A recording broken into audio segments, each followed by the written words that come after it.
कलाम मुकद्दस में आज हम सीखेंगे एक ईमानदार शख्स के मुतल्लक जो रूहानी भी था और खुदा के साथ चलता था। तो मेरे साथ निकालिए मरकस की अंजील और उसका 10 बाब और उसकी 17 से 25 आयत। हमारा जो आज का मज़मून है वो है ईमानदार का इम्तिहान।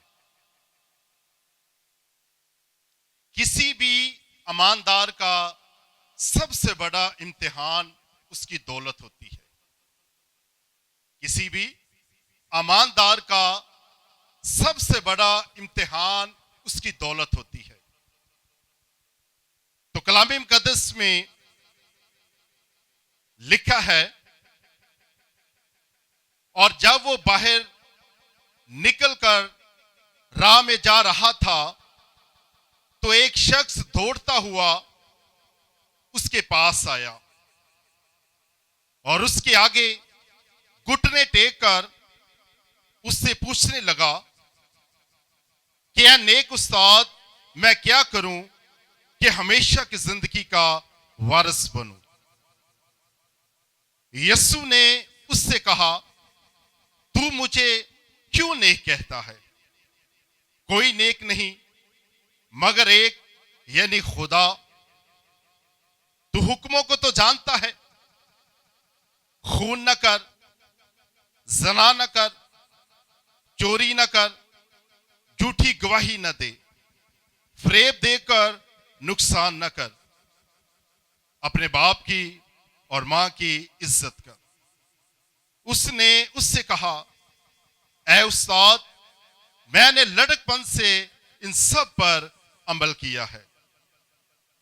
यीशु ने उस पर नजर की और उसे इस पर प्यार आया और उससे कहा, एक बात की तुझमें कमी है। जा, जो कुछ तेरा है बेचकर गरीबों को दे, तुझे आसमान पर खजाना मिलेगा, और आकर मेरे पीछे हो ले। इस बात से उसके चेहरे पर उदासी छा गई और वो गमगीन होकर चला गया क्योंकि बड़ा मालदार था। फिर यीशु ने चारों तरफ नजर करके अपने शागिर्दों से कहा, दौलतमंदों का खुदा की बादशाही में दाखिल होना कैसा मुश्किल है। शागिर्द उसकी बातों से हैरान हुए। यीशु ने फिर जवाब में उनसे कहा, बच्चों, जो लोग दौलत पर भरोसा रखते हैं उनके लिए खुदा की बादशाही में दाखिल होना क्या ही मुश्किल है। ऊंट का सुई के नाके में से गुजर जाना आसान है कि दौलतमंद खुदा की बादशाही में दाखिल हो। पाक कलाम का पढ़ा और सुना हम सबों के लिए बाइस से बरकत हो। मेरे असीसों, बाइबल मुकद्दस में हमें ये एक वाहिद शख्स मिलता है जो यीशु के पास गया और गमगीन होकर वापस आया। यूं तो बाइबल मुकद्दस का अगर हम मुतालिया करते हैं, जो कोई भी यीशु के पास गया, अगर बीमार गया तो वह शिफा पाके आया। अगर कोई बदरूह गिरफ्त गया, वो बदरूहों से आजाद हुआ। लेकिन ये वाहिद शख्स हमें पूरी बाइबल मुकद्दस में से मिलता है जो यीशु के पास गया और गमगीन होकर वापस आया। तो कलाम मुकद्दस में लिखा है कि खुदावन यीशु मसीह अपने शागिर्दों के साथ किसी रास्ते पर जा रहे थे। क्या हुआ? एक शख्स सामने से दौड़ता हुआ यीशु के पास आया यीशु से उसने सवाल किया, क्या नेक उस्ताद, मैं क्या करूं कि हमेशा की जिंदगी का वारिस बनूं? यीशु ने उससे कहा कि तू मुझे नेक क्यों कहता है? कोई नेक नहीं, सिर्फ खुदा नेक है। तो यीशु ने उस शख्स को हुक्म बताए जो खुदा ने अपने बंदा मूसा के वसीला से बनी इस्राएल को दिए थे, 10 अहकाम। तो यीशु ने उससे कहा कि खून न कर, ज़ना न कर, चोरी न कर, झूठी गवाही ना दे, फरेब देकर नुकसान न कर, बल्कि अपने बाप की और मां की इज्जत कर। जब उस शख्स ने इस बात को सुना तो उसने कहा कि ए नेक उस्ताद, ये तो मैंने लड़कपन से इन सब पर अमल किया है। लड़कपन से मुराद है कि मैं जवानी से ही इन हुक्मों को मानता आया हूं।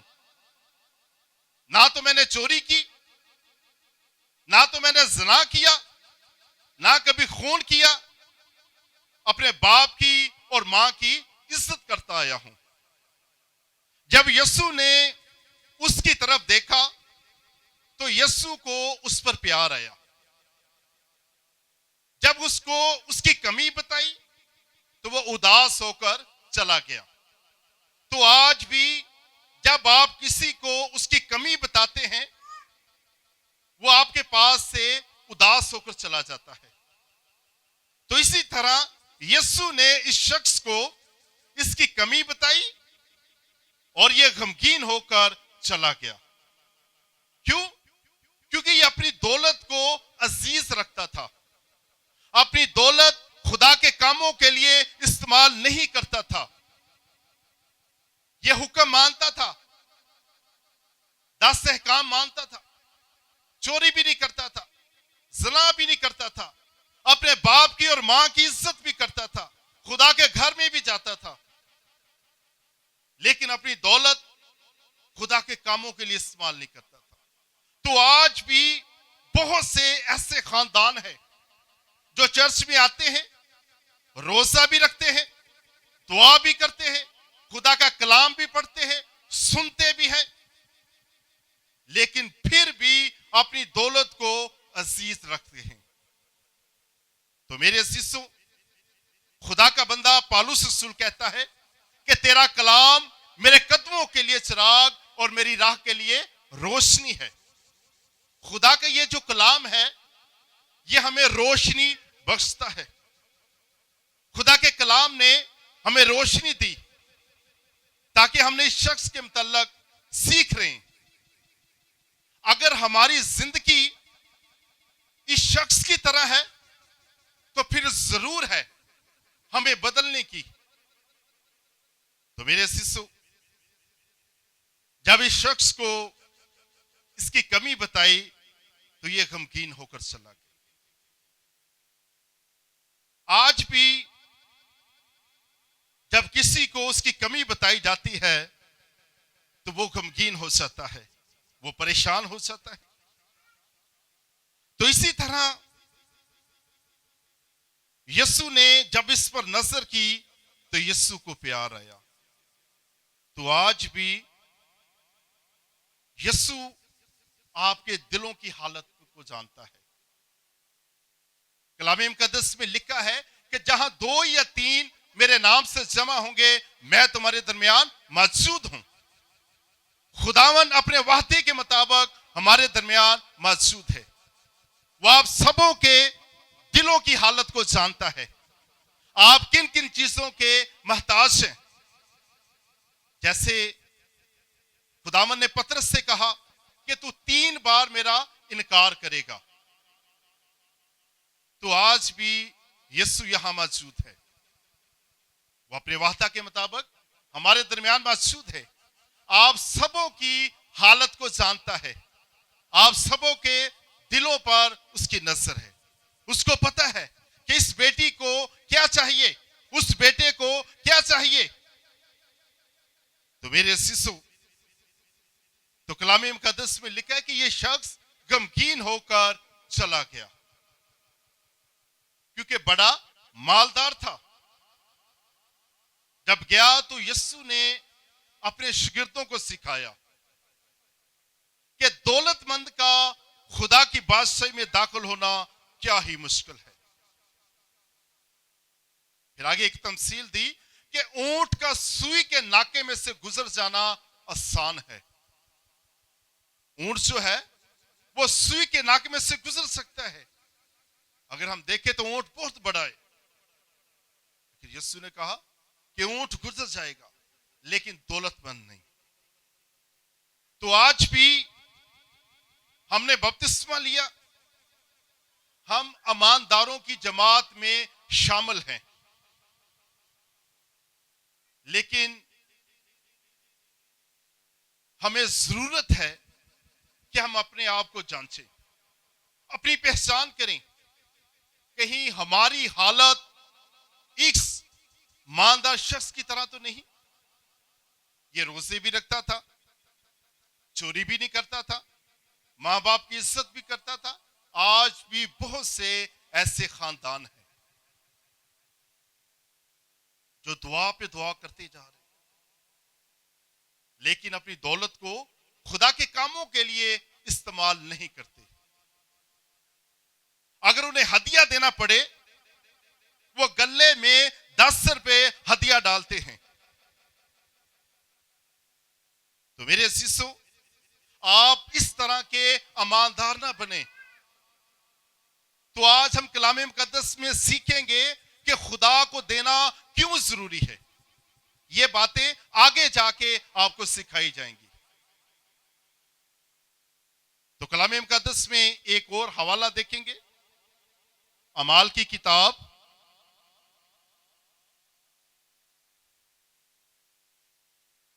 और उसका 5 बाब। इस वाकयात को आपने बहुत मर्तबा सुना है। हननिया और सफीरा के मुतल्लक। जब इब्तदाई कलीसिया थी, इब्तदाई कलीसिया क्या करती थी? अपना खेत, कारोबार, घर बेचकर लाकर रसूलों को देते थे। क्यों? क्योंकि वो चाहते थे कि खुदावंद का काम और ज्यादा आगे बढ़े। क्योंकि रसूलों को कपड़ों की भी जरूरत होती थी, जूती की भी जरूरत थी, खुराक की भी जरूरत होती थी। लेकिन इब्तदा में जो लोग थे वो इसी तरह रसूलों की मदद करते आए। तो जब हननिया और सफीरा को पता चला कि लोग इस तरह रसूलों की मदद करते हैं, इन्होंने अपने दिल में एक बात ठहराई कि ये जगह जितने में भी बिकेगी वो सारी दौलत रसूलों को लाकर दे दी जाएगी। तो कलाम मुकद्दस में लिखा है कि एक शख्स हननिया नाम और उसकी बीवी सफीरा ने जायदाद बेची और उसने अपनी बीवी के जानते हुए कीमत में से कुछ रख छोड़ा और एक हिस्सा लाकर रसूलों के पांव में रख दिया। मगर पतरस ने कहा, ऐ हननिया, क्यों शैतान ने तेरे दिल में ये बात डाली कि तू रूहुल कुद्दस से झूठ बोले और जमीन की कीमत में से कुछ रख छोड़े। आज भी हम जज्बात होकर अपने दिल में कोई ना कोई ऐसी रकम ठहरा लेते हैं, लेकिन जब वो रकम हमारे पास आती है तो इब्लीस हमारी अकल पे पर्दा डाल देता है जैसे हनन्याह और सफीरा की अकल पे इब्लीस ने पर्दा डाला। ये भी ईमानदार थे, लेकिन जब हदिया देने की बारी आई, इन्होंने क्या किया? थोड़ी सी रकम रसूलों के कदमों में रख दी और कुछ रकम अपने पास रख ली। तो खुदा का बंदा पतरस कहता है कि ए हनन्याह, क्यों शैतान ने तेरे दिल में ये बात डाली कि तू रूहुल कुद्दस से झूठ बोले? पतरस जो है वो एक खादम है। आप अपनी जिंदगी पर गौर करें कि आप खादमों के साथ कितने झूठ बोलते हैं। आप अपनी जिंदगी में जरा गौर करें कि आप कितने झूठ बोलते हैं खादमों के साथ। यहां पर पतरस एक खादम है और पतरस ने कहा कि ए हनन्याह, तूने क्यों रूहुल कुद्दस से झूठ बोला? खुदा का जो रूह है वो खादमों में बसा हुआ है। हनन्याह को सिर्फ पतरस नजर आ रहा था, लेकिन हनन्याह को यह नहीं पता था कि खुदा ने इसे मददगार दिया हुआ है।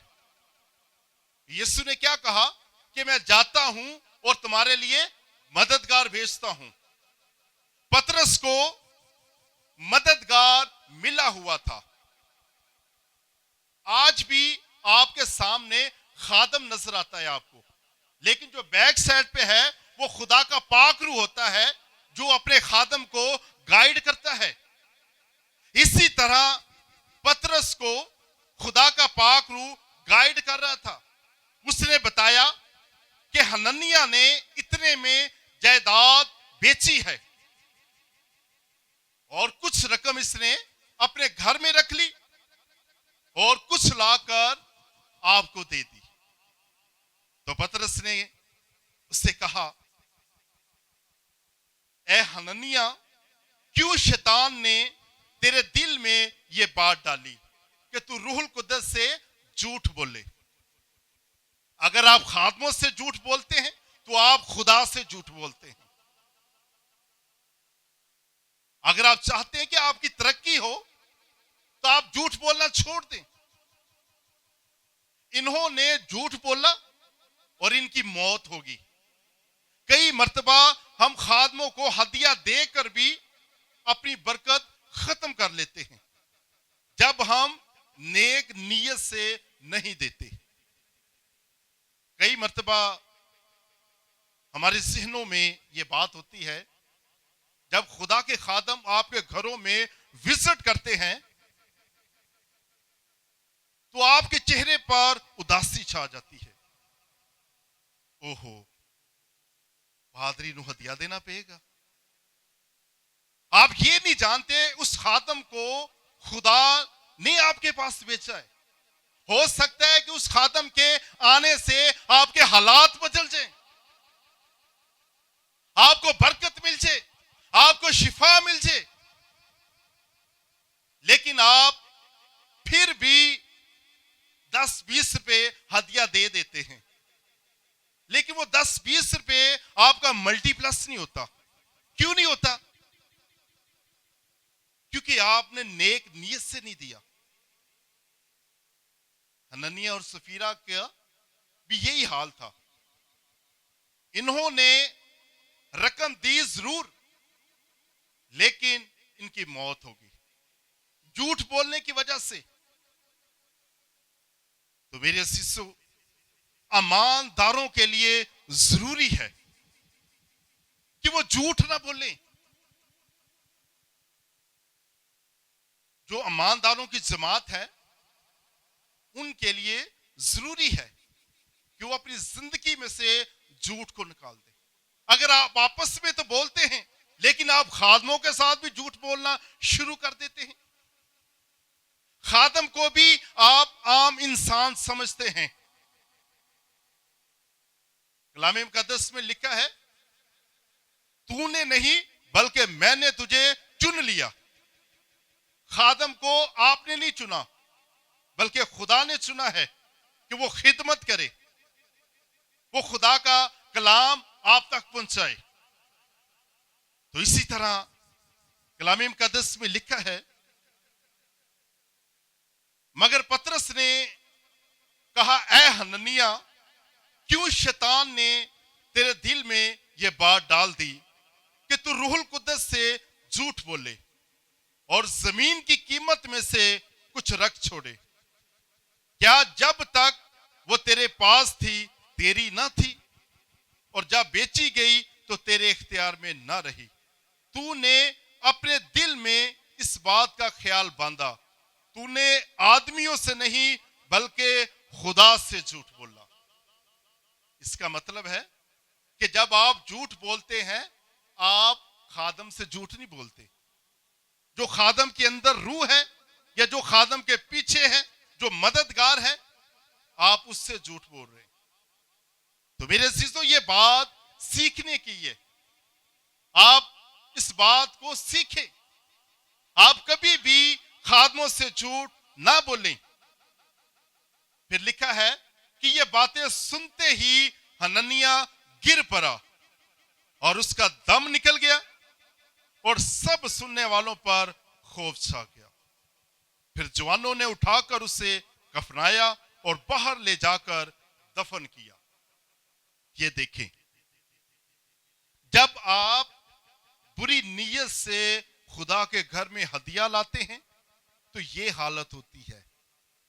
अभी आपकी मौत नहीं होती, लेकिन आपके घर में जो बरकत है वो उठाई जाती है।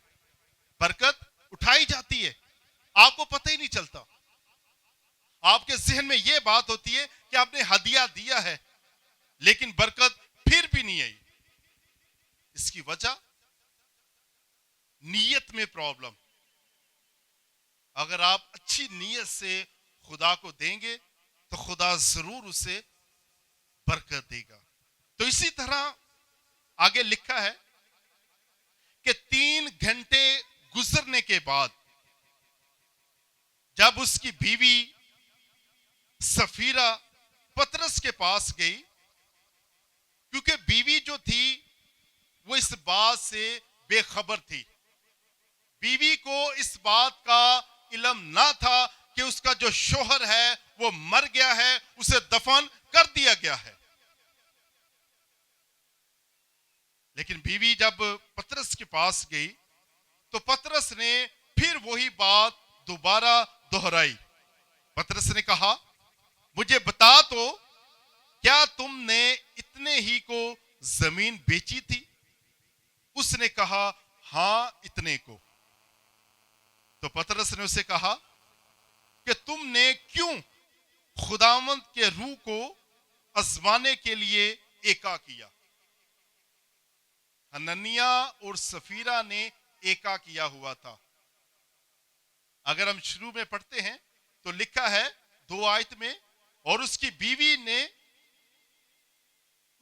बीवी के जानते हुए कीमत में से कुछ रख छोड़ा और एक हिस्सा लाकर रसूलों के पांव में रख दिया। उसकी बीवी इस बात को जानती थी, लेकिन फिर भी उसकी बीवी ने झूठ बोला। तो पतरस ने उससे वार्निंग दी कि देख, तेरे शोहर के दफन करने वाले अभी यहां खड़े हैं। उसने फिर भी कहा कि नहीं। तो कलामी मुकद्दस में लिखा है कि वो उसी दम उसके कदमों पर गिरी। जो सफीरा थी वो खुदा के खादम के कदमों पर गिरी और उसका दम निकल गया। तो मेरे शिष्यों, इस वाकया से हम ये बात सीखते हैं कि हमने जब भी देना है नेक नीयत से। कई मर्तबा हम जल्दबाजी में अपने दिल में कोई ना कोई रकम ठहरा लेते हैं, लेकिन जब वक्त आता है तो हम उस रकम को नहीं देते। तो कलाम कलाम मुकद्दस में अगर हम अरमतिया के यूसुफ के मुतल्लक देखते हैं, वो दौलतमंद था और यीशु का शागिर्द भी था। यीशु ने सबसे ये नहीं कहा था कि अपना माल बेचकर गरीबों को बांट दो, बल्कि उस शख्स से कहा था क्योंकि वो दौलत को अजीज रखता था। तो आज भी जब हम अपनी दौलत को अजीज रखते हैं, उसी तरह की आजमाइश, उसी तरह का वाकयात हमारी जिंदगी में आ जाता है। तो कलाम मुकद्दस में एक और हवाला देखेंगे, लूका की अंजील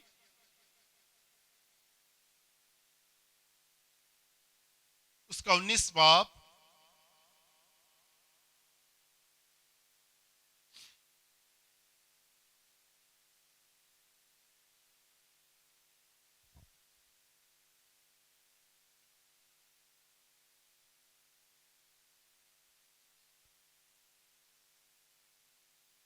लूका की अंजील और उसका 19 बाब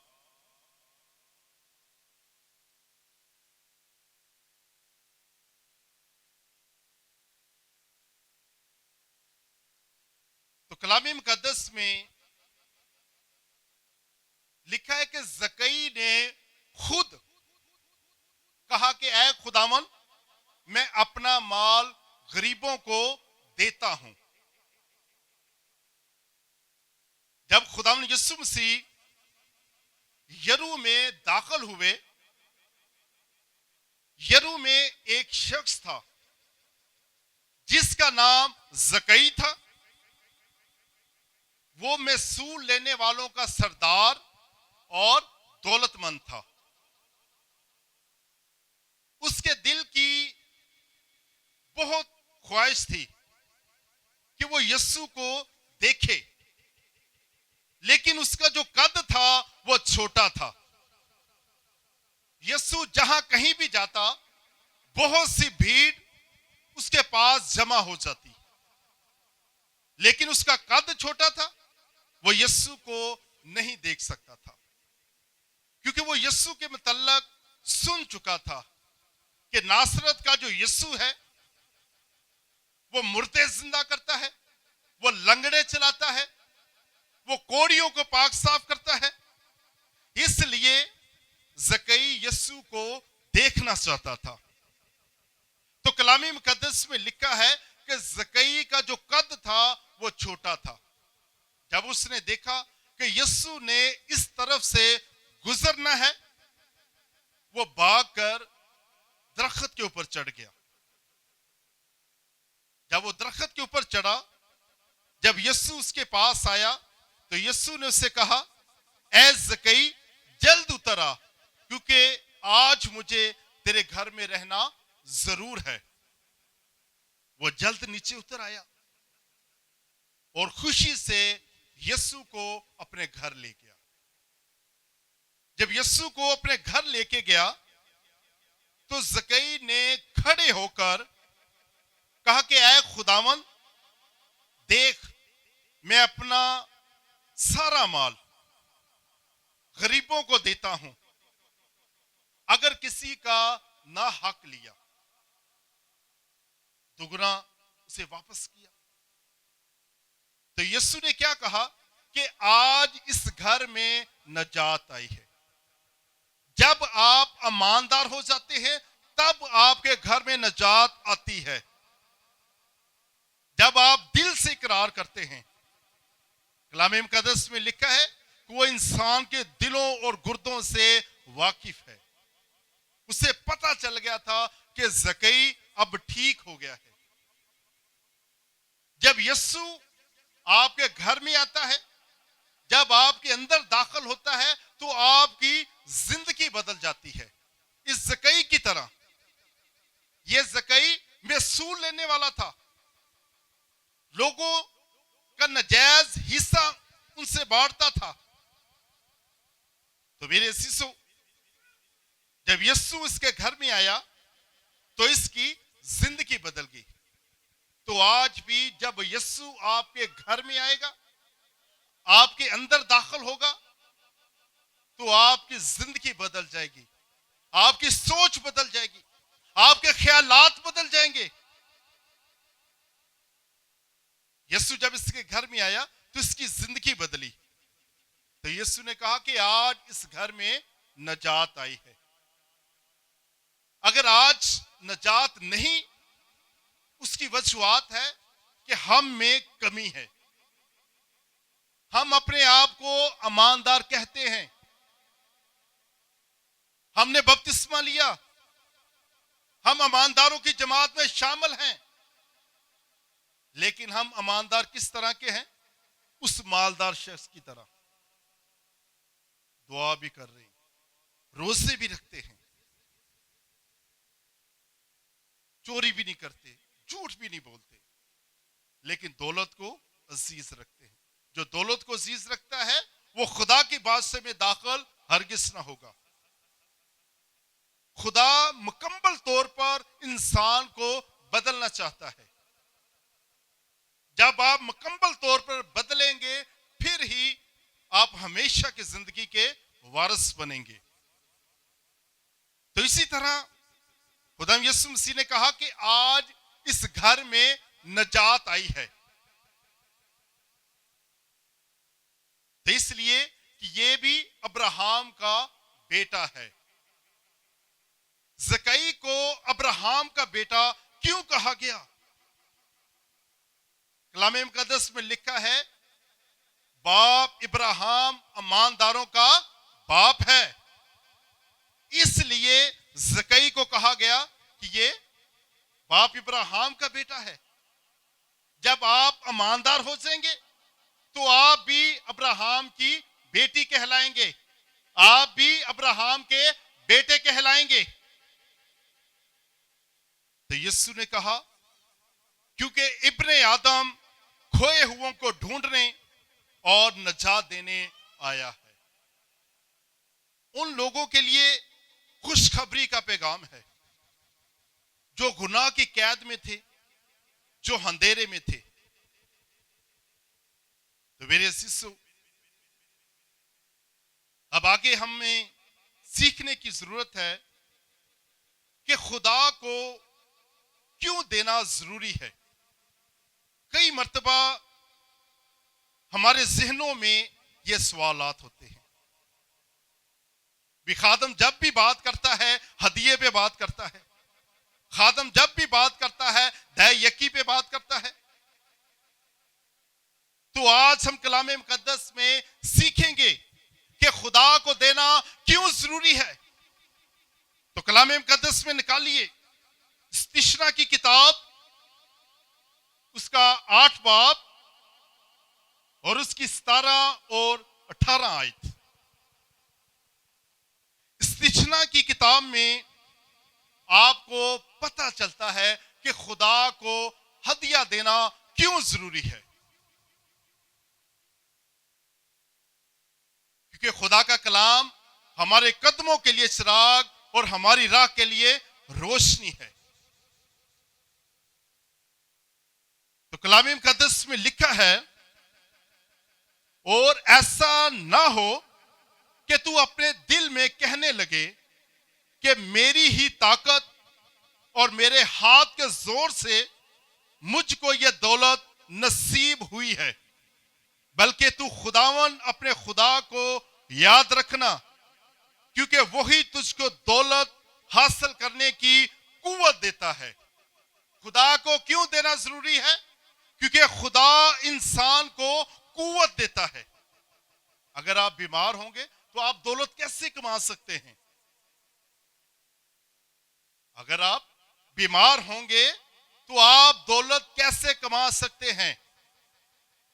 ये आप खुदावंद की शुक्रगुजारी करते हैं कि खुदावंद ने आपको कुव्वत दी, ताकत दी, तंदुरुस्त रखा। इसलिए खुदा को देना जरूरी है, क्योंकि इंसान अपने दिल में इस बात का घुमंड ना करे कि ये मेरी ताकत है, ये मेरा जोर है। जो मैंने दौलत को जमा किया। तो कलाम मुकद्दस में अमाल की किताब में लिखा है, क्योंकि खुदा खुद सबको जिंदगी और सांस देता है। खुदा को हदिया देना क्यों जरूरी है? क्योंकि खुदा खुद सबको जिंदगी और सांस देता है। अगर खुदा आपको जिंदगी ही ना दे तो आप दौलत कहां से इकट्ठी करेंगे? अगर आपकी सांस खत्म हो जाए तो आप दौलत कहां से इकट्ठी करेंगे? आप कैसे घर को तामीर करेंगे? कैसे आप अपने बच्चों का ब्याह शादी करेंगे? तो मेरे अजीजों, खुदा की शुक्रगुजारी करना जरूरी है। जैसा कि मरकस की अंजील में लिखा है कि जो कैसर का है वो कैसर को दो, जो खुदा का है वो खुदा को दो। लेकिन कैसर को तो हम दे रहे हैं, कैसर को सब दे रहे हैं। बिजली के बिल कितने आ रहे हैं, महंगाई कितनी, हर चीज पर टैक्स है। लेकिन अब बारी खुदा की है। खुदा को देने के लिए हम गरीब हो जाते हैं। जिसने जिंदगी दी, जिसने सांस दिए, जिसने कुव्वत दी, उसके लिए हम गरीब हो जाते हैं। हमारे जहनों में तरह तरह के सवालात चलते हैं। तो मेरे अजीजों, इस बात को सीखने की जरूरत है। कलाम मुकद्दस में लिखा है कि मुझे अव्वल दर्जा दे, लेकिन हम खुदा को आखिरी दर्जा देते हैं। अगर बरकत हासिल नहीं कर रहे, इसकी यही वजूहत है। हम खुदा को आखिरी दर्जा देते हैं, कैसर को दे रहे हैं। जब खुदा की बारी आती है हम गरीब हो जाते हैं। कैसर को हम 20,000 बिल भी दे देते हैं। जब खुदा की बारी आती है 10-20 रुपये, 10-20 रुपये तो वध हदिया ही नहीं देनी सी। जिसने आपको जिंदगी दी, जिसने आपको सांस दिया, जिसने आपको कुव्वत दी, उसके लिए सिर्फ 10-20 रुपए। खुदा आपकी दौलत का भूखा नहीं है, वो सिर्फ इंसान को देखता है। इंसान को देखता है कि ये मेरे लिए कितना दिल खोल सकता है, क्योंकि हम उसके दिए हुए से वापस देते हैं। खुदा के दिए हुए से हम वापस देते हैं। फिर भी हम खुदा को वापस 10-20 रुपए खरीदा, डॉक्टर 5,000 भी दे जाने। तो मेरे शिष्यों,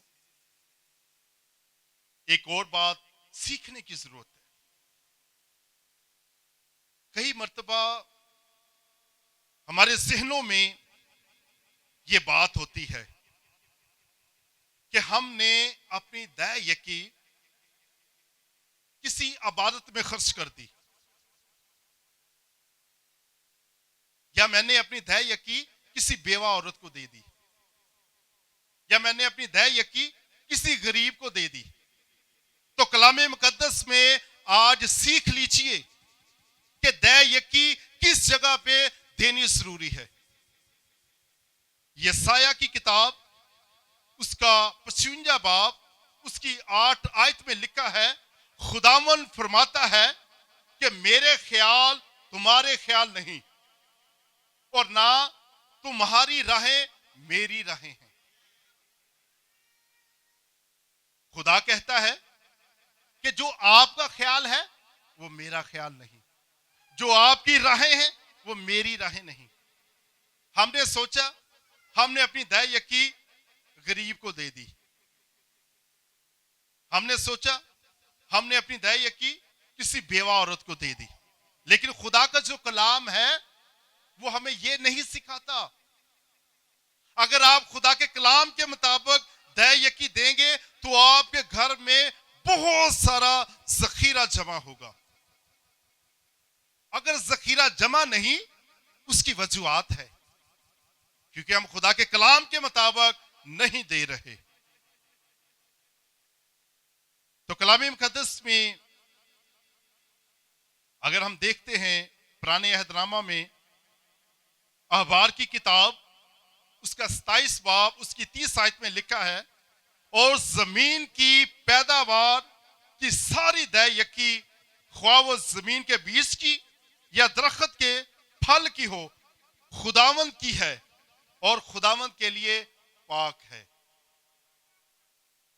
अभी आपको इस बात की तस्दीक हो चुकी है कि जो दय यकी है वो खुदा को देनी है, किसी बेवा औरत को नहीं देनी, किसी गरीब को नहीं देनी, या किसी इबादत में नहीं अपनी दय यकी खर्च करनी। वो सीधी खुदा का जो खादम है, चर्च का जो पास्टर है, आपने उसको देनी है। ये नहीं सोचना कि चर्च में इबादत चल रही है, चर्च का प्रोग्राम है, मैं अपनी दय यकी इबादत में दे दूं। आपको बरकत हरगिज़ नहीं मिलेगी। अगर आप बरकत हासिल करना चाहते हैं तो फिर आपके लिए जरूरी है आप बाइबल मुकद्दस के मुताबिक अपनी दय यकी खुदा के खादम को दें, किसी गरीब को ना दें, किसी बेवा को ना दें। बेवा को देने के लिए भी है चंदा, आप चंदा दे सकते हैं, लेकिन जो दय यकी है वो खुदा के खादम को दें ताकि आपके घर में खुदा बरकत लेके आए। तो कलाम मुकद्दस में एक और बात सीखने की जरूरत है। दूसरा क्रंथियों उसका 9 बाब और उसकी 6 से 11 आयत, कलाम मुकद्दस में लिखा है कि शुक्रगुजारी खादमों के वसीला से ही शुक्रगुजारी का बायस है। समझ लगी बात की? जो शुक्रगुजारी आप अपने घरों में करते हैं, खादमों के वसीला से ही शुक्रगुजारी आसमान पर जाती है। कई मर्तबा हम क्या करते हैं, बाजार से कोई मीठी चीज लेके आए, खुद ही दुआ करके बांट दी, फिर कहते हैं कि हमारे घरों में बरकत नहीं। क्या खुदा ने कलाम में यह तरतीब दी आपको? खुदा तरतीब का खुदा है।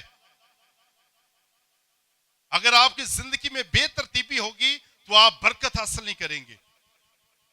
आप जब भी शुक्रगुजारी करते हैं, बेशक छोटी सी करते हैं, कई मर्तबा हम क्या देखते हैं, ये छोटे छोटे गली मोहल्लों में लोग क्या करते हैं, ये मच्छियां टाफियां डब्बा लेके खुद ही दुआ करके भैना की कर दिया वंड दिंदियां की है जी खुदा वास्ते। क्या खुदा ने आपको यह सिखाया? बाइबल में खुदा हमें सिखा रहा है। दूसरा क्रंथियों उसका 9 बाब लिखा है कि शुक्रगुजारी खादमों के वसीला से ही शुक्रगुजारी का बायस है। खादम के वसीला से शुक्रगुजारी आपके आसमान तक जाती है। जिस शुक्रगुजारी में खादम नहीं, वो शुक्रगुजारी आपके आसमान पर नहीं जाएगी।